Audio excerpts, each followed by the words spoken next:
And just when we thought the 6 Series Chronicles were coming to an end, we were wrong. So welcome back, yet another 6 Series video here, and with some bad news that was already fixed because I didn't want to film it. So if you remember the last video I shot, I was conveniently talking trash about paper gaskets and how they're junk and I usually RTV them. And when we got home from that drive, which I didn't film once I got back because I was too irritated, I noticed a oil dripping on the concrete, and I sat there and I said, no way in hell. I got underneath the car, and surely enough, the oil pan was absolutely pissing oil, worse than before. So let me pop in a clip I filmed on my iPhone right now. Watch that real quick. That's me going over what happened, so I'll run that right now. So I'm under here, and you can kind of see the paper where it's saturated is where it leaked. So that's the first initial spot that I was kind of fighting with, and then as I drove, you could see it sprung all over. Even up here it seeped, not all the way out because of the angle obviously, but you can just see along. That's like basically where the leak started. So don't know why this paper was such junk, but never again will I not use RTV. So yeah, I didn't RTV the pan like I said, and because of that, it leaked horribly. And that is already done and fixed because I didn't want to film it again. I got a new gasket. I got a cork one, I got an L-ring. So that was a Rhines paper gasket, and the replacement was a L-ring, or L-ring or Cortico? I think L-ring, and it's cork. Cork is, I think, the better one. It's thicker. I think it has better sealing components or properties. So I used that, and I RTV'd both surfaces of the pan and the block. RTV'd the hell out of it, meaning, you know, still not too much, but how you're supposed to RTV. Put it all back together, and it appears that it is good to go. But while watching to make sure the pan didn't leak, I noticed a drip coming down, and I thought it was the pan at first, but then I noticed where it came from. This thing right here, this front main. I've never had a front main that leaked, let alone this bad, but it will literally have a full stream of oil coming down the front of the motor. It'll kind of spray all over the harmonic balancer spinning, and then it drips down the pan, and it looks like the pan is leaking. I was worried that it was the pan leaking, or that it wasn't the pan leaking the first time, but upon further inspection, that pan was definitely leaking. So both are leaking. So we gotta go back in here, undo a lot of stuff we just did to replace this. Lucky I still have this kit, but basically the plan of attack here. Fan has to come off, all the pulleys have to, the belts have to come off, and then I gotta pull out the radiator. So I just bled the cooling system on this, as you guys know. We gotta pull it out. First things first, for the millionth time, clutch fans coming off. At least I got the tool. I knew getting the tool would be a good idea. And here I am, pulling off my clutch fan. 30 times in one job.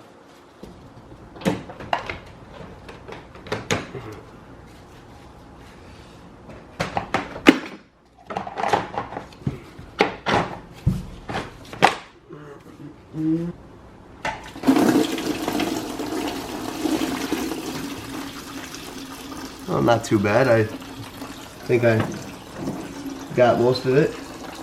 Okay, coolant is officially spilled all over the floor. So now it's time to just lift this puppy out.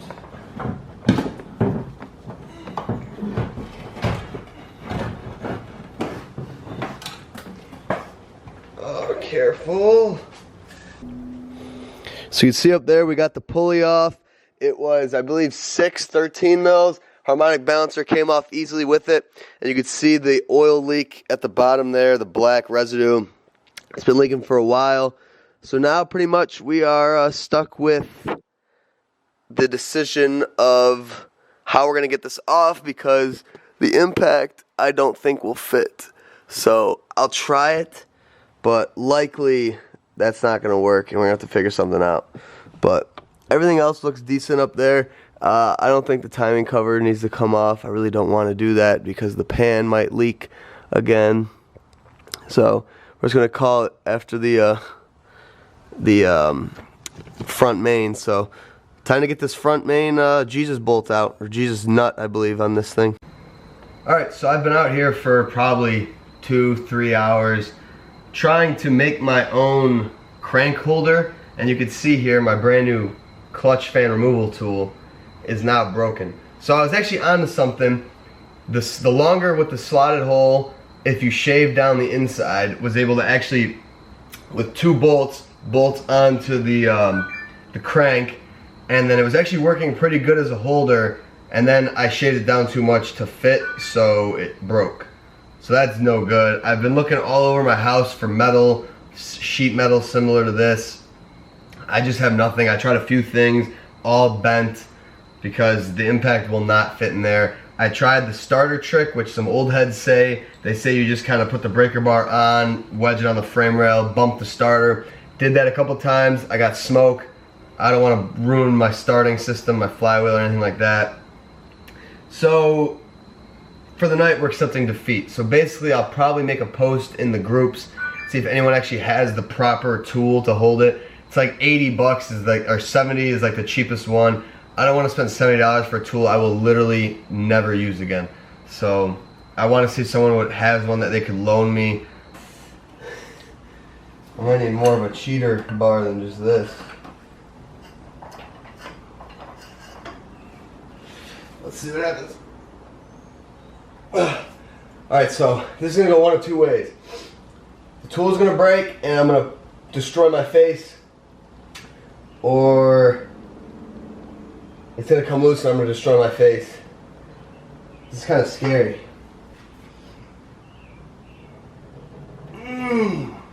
It's going to fight me. More heat. So now let's try it.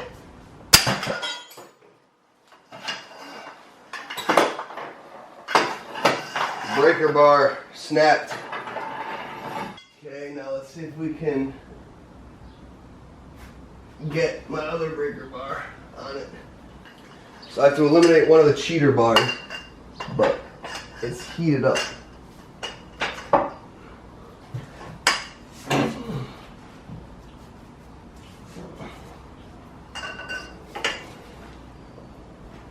Oh! I think I got it. I think the heat did it. Or something broke. I got it. I got it. Woo-hoo! Oh, I did it. And it's still being a pain. Yes. Come on. You bastard. We have done it. Breaker bar, jack handle, and about 2 minutes of MAP gas. That broke it free. Oh my God. That was a pain in my ass. Alright, so I'm going to fully take it off now, and then I'll show you guys the holder I made since it actually worked. And here we go. Crank hub is off. You can see I messed that up doing using other tools.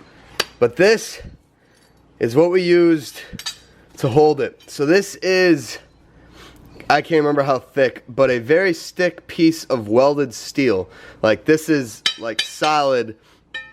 I cut it because it was 3 feet, and then I got 2 drill holes here, and I kind of grinded it. So basically I actually only used this middle hole. This one I messed up, didn't work. Middle hole, and then I put a bolt right here using the bolts that bolt to this.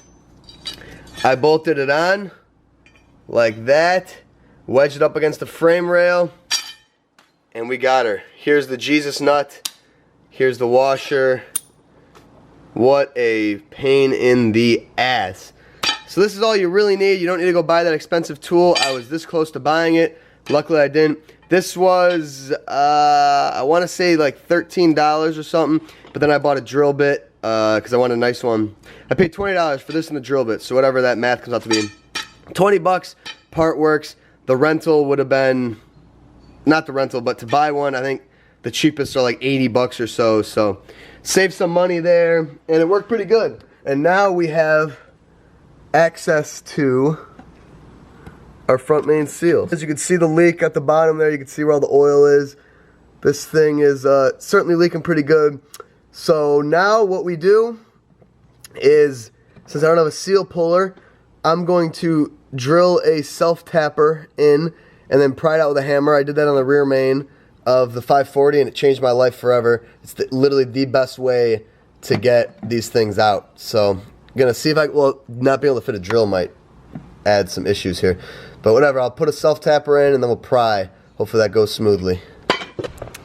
So due to the lack of space, once again, I could not drill a self-tapper, so I had to painfully do the old screwdriver method on this thing, prying it with a screwdriver.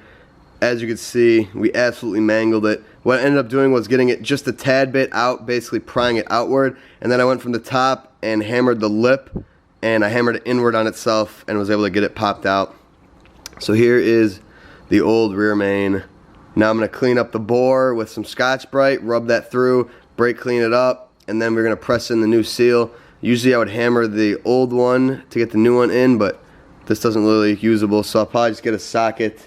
Actually, I'll probably get that socket right there, the 36, and I'll just hammer it in with that if I have enough room, which I probably won't. So it's hard to film because of where it's at, so you guys have to kind of bear with me here. A few moments later. You can see there, we got the new rear main in. So luckily I had my big old socket thingy and I hammered it in as even as I could. Again, the condenser in the way made that extremely difficult. Towards the end here, all I did was basically just take the hammer straight to it and tap it all around. She's in there, everything looks good, it looks like it's in there even. So now we basically reassemble, we're gonna put back on the hub, and then we're gonna torque this crank nut down and finally start putting things back together here. This was very painful. Now it is officially time to torque it. So I don't have a torque wrench big enough, so I'm just gonna go until I can't go. I already went at it with 180 foot-pounds on my torque wrench, so I'm there. Now I just gotta get pretty much double that. So let's get it towards the end. That should be.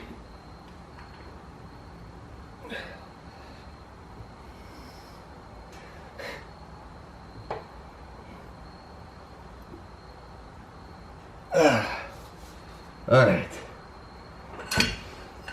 That is a Jesus nut replaced. Dude. Let it be said, I will never do anything related to what I'm doing right now in an M30 without pulling the motor. Never again. Just how easy this could have been if I had room for an impact. I mean, like, miserable. I mean, I'm out of breath now. That's a lot of torque. I Loctited it with red Loctite as an extra precaution, but that was all the might I had. So if all the might I had could undo it, then we should be right about there. I'd imagine my max strength is probably the torque it takes to get that off and on. But, well, I'm gonna catch my breath, and then it's time to basically do the reverse of everything. I'm gonna pop back on the harmonic balancer, belts, pulleys, radiator, cooling system, power steering pump had to come out. Just everything I've already done. Again, there's coolant everywhere.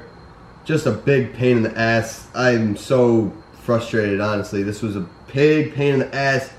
So yeah, I'm gonna just rail through all this. I'm not gonna worry about the camera. It's everything I've already done before in my previous videos. We're gonna hustle this out, and then we are gonna fire it up, bleed the cooling system again, and pray that this thing is finally done leaking. I can't think of anything else that could leak. I hate PTFE seals, which is, you know, rear main, front main.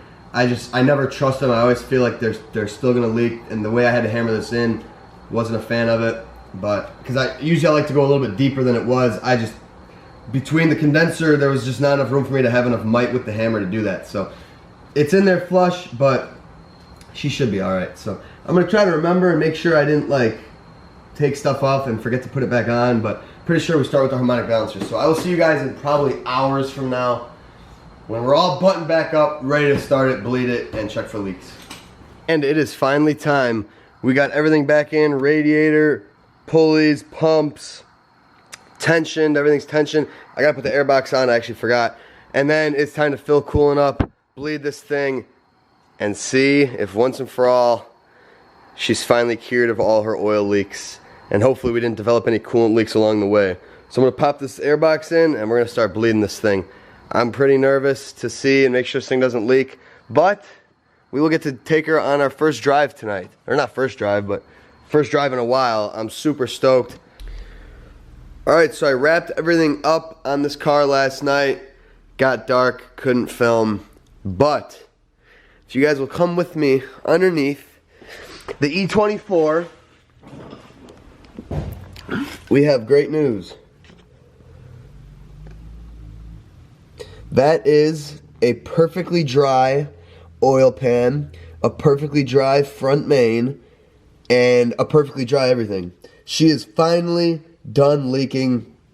Front main was a successful job. Resealing of the oil pan for the second time was a successful job. We have no oil leaks. I took this thing on quite the rip last night, put her through all the revs, and it was flawless. No leaks whatsoever. I can't even explain how happy and excited I am. It literally felt like it was never gonna end. It seemed like it was just gonna keep on developing new leaks, and it was driving me nuts.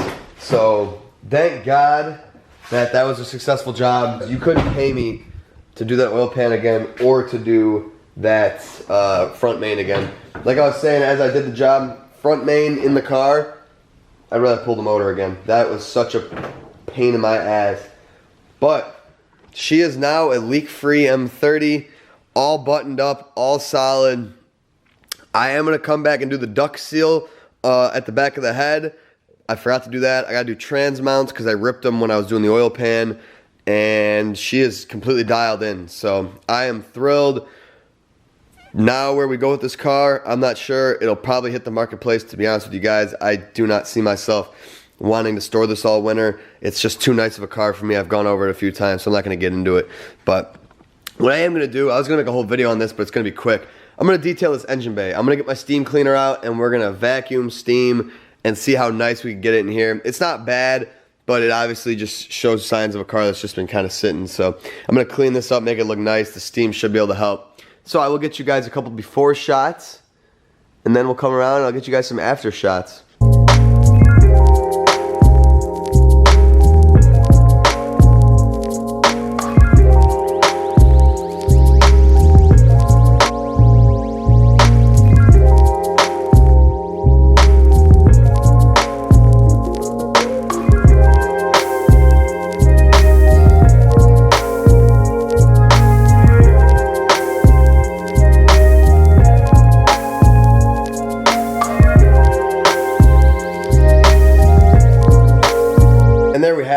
There is our nice and clean engine bay.